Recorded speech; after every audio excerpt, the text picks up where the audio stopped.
কর করে দে একটু বাতাস দিয়ে ভালোই লাগতেছে। শোনো, হ্যাঁ কর।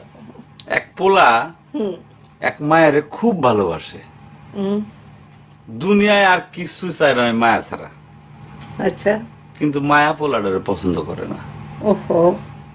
অনেক চেষ্টার পর মায়া সেই পোলাটারে কইল যে ঠিক আছে, হ্যাঁ আমি তোমারে ভালোবাসতে পারি, হ্যাঁ। আমার একটা জিনিস আইনা দিতে হবে। কি রে?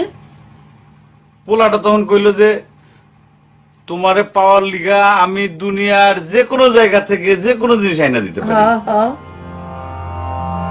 মায়েরা তখন কইল তুমি তোমার মায়ের কলিজাটা আমার আইনা দাও।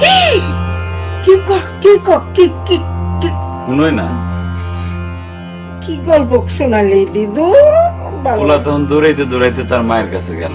হ্যাঁ মারে যা কইল, হ্যাঁ মা আমি একটা মায়েরে ভালোবাসছি, আমি তারে ছাড়া বাঁচব না, হ্যাঁ। কিন্তু ওই মায়া আমার একটা জিনিস নিয়ে যাইতে কইছে, সেটা হলো তোমার কলিজা। তুমি যদি তোমার কলিজাটা আমারে দাও, ওই মায়াটা কলিজাটা পাইলে আমার ভালোবাসবে।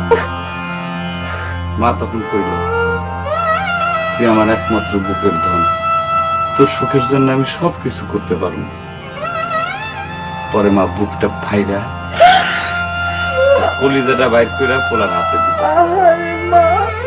পোলাটা কলিজাটা হাতে পাইয়া যে কি খুশি, মা দৌড়াইতেছে দৌড়াইতেছে দৌড়াইতেছে, দৌড়াইতে দৌড়াইতে হঠাৎ রাস্তার মধ্যে উষ্টা খাইয়া পড়ে গেছে। হাতের কলিজাটা হাতের থেকে ছুটে রাস্তার মধ্যে পড়ছে। তখন মায়ের কলিজাটা কইতাছে, ব্যথা পাইছো বাজান? মা, কোন মায়া যদি এইরকম কয়, সেই মায়ের আমি, আমার মনে হয় জগতের সব মায়া একরকম। মা আমি পারো না, মা আমি তোমার ছাড়া আমি থাকতে পারবো না। মা